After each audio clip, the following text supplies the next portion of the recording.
परिसरामध्ये पाणी वाढण्यास सुरुवात झालेली आहे।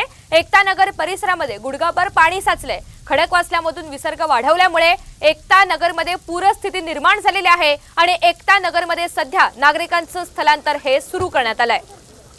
अक्षय बडवे अधिकची माहिती देतात। अक्षय, आपण पाहतो आता पाणी वाढण्यास सुरुवात झाली आहे, खबरदारी घेतली जाते आणि इथल्या नागरिकांचं स्थलांतर सुद्धा सुरू करण्यात आलंय। अधिकचे काय अपडेट्स आहेत?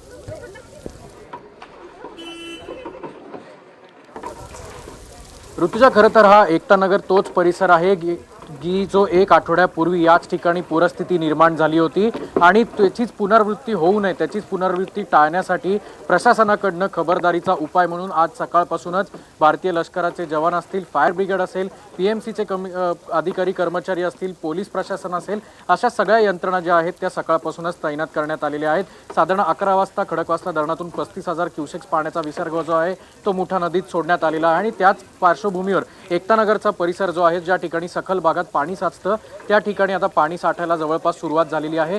गुडघाभर पाणी जे आहे ते या ठिकाणी साठायला सुरुवात झालेली असून एनडीआरएफचे जवान असतील किंवा भारतीय जवान असतील त्यांच्या नावा ज्या इथे आहेत त्या बोट आहेत त्या इथे तैनात करण्यात आलेल्या आहेत। काही वेळापूर्वीच एका सोसायटीमधले 2 नागरिक जे होते त्यांना देखील सुखरूप स्थळी स्थलांतर त्यांचं करण्यात यश जे आहे ते भारतीय जवानांना आलेलं आहे आणि वारंवार प्रशासनाकडनं आवाहन करण्यात येत आहे की कुठलेही पाण्यात उतरू नका आणि तुम्हाला जर खरंच बाहेर यायचं असेल तर निश्चितपणे आमची मदत घ्या।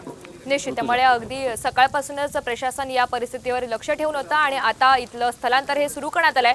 अक्षय, धन्यवाद सविस्तर माहितीबद्दल।